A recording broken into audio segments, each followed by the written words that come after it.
I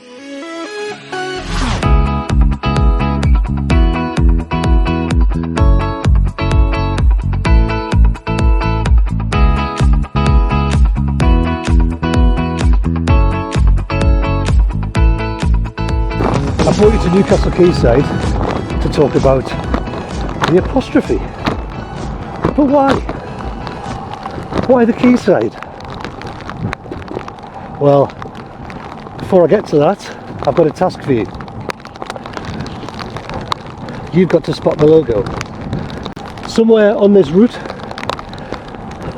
next to the River Tyne, you'll see the Just English Tuition logo. It's there on your screen now.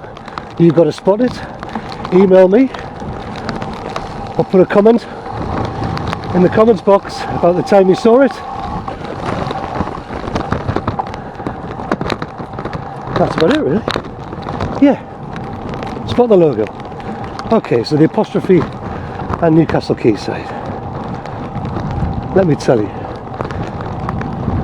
a couple of years ago, well, 3 years ago, 2017, the Evening Chronicle debated what made a real Geordie, where you lived, where you had to live, should I say, to be a Geordie. They ran a poll, like a survey, and one of the questions they asked was, if you live in Gateshead, are you a Geordie? If you live in Newcastle, are you a Geordie? Or is it Newcastle and Gateshead? The response they got was massive, absolutely massive. But what was common in all the responses is people, children and grown-ups, said you have to live along or close to the banks of the River Tyne to my left in order to be classed as a Geordie. So I suppose it comes down to then who owns the river, or who owns the river more, Gateshead or Newcastle. I'm from Newcastle, so I would say we do. Some of my friends are from Gateshead and they would probably say they do. Oh, what a horrible day! Another word for ownership could be called possession, and that's why I want to make a link, or make links between the Apostrophe and the Quayside. This idea of ownership. We use apostrophes for possession. For example, the boy's bike. We want to say the bike belongs to the boy, we put an apostrophe and an S at the end of boy. We could say the dog's toy.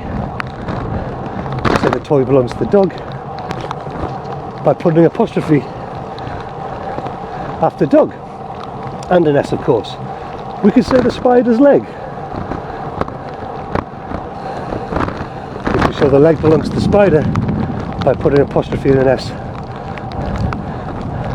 on the end.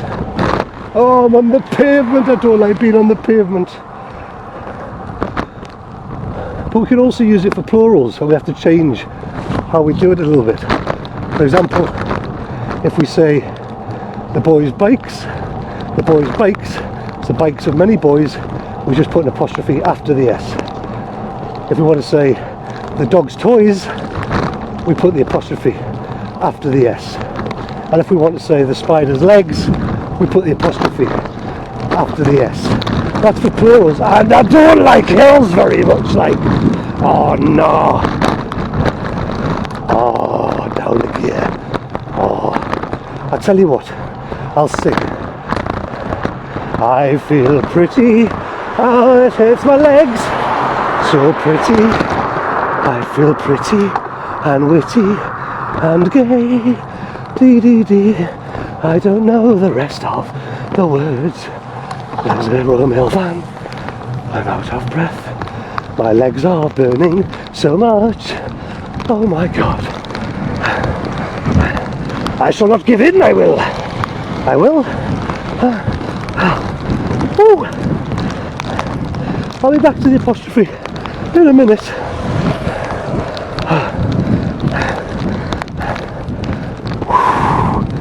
Dear me. Police station. Can I have a cup of tea? No? Okay.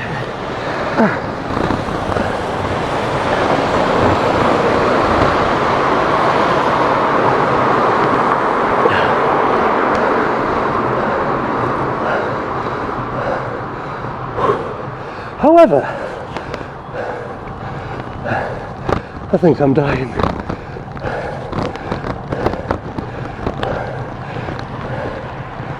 We don't just use the apostrophe for possession.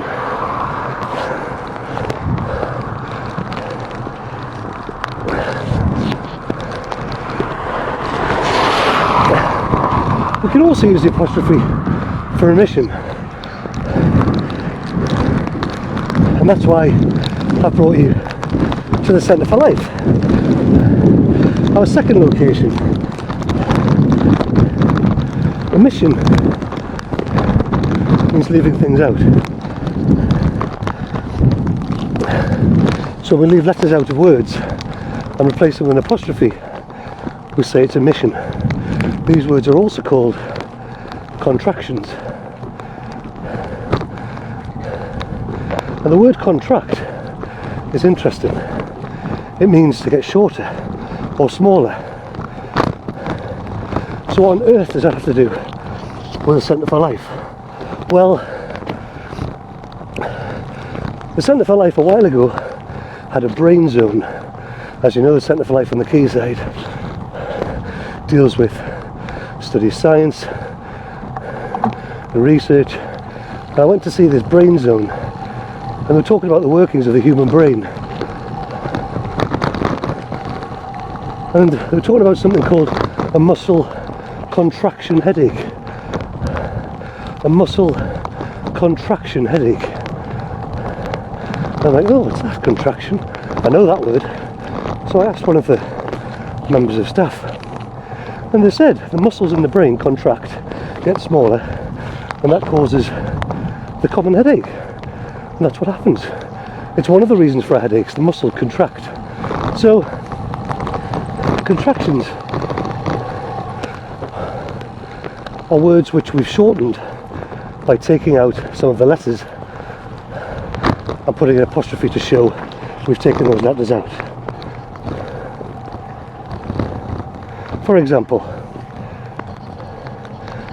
I am becomes I'm when we make it shorter, and we show that the letter's missing by putting the apostrophe.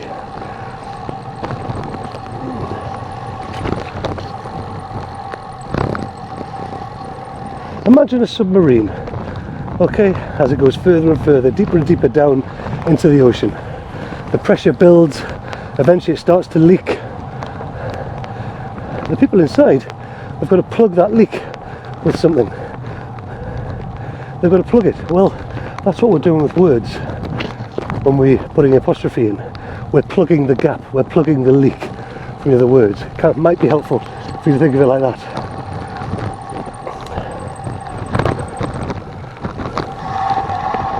So some other examples: cannot becomes can't,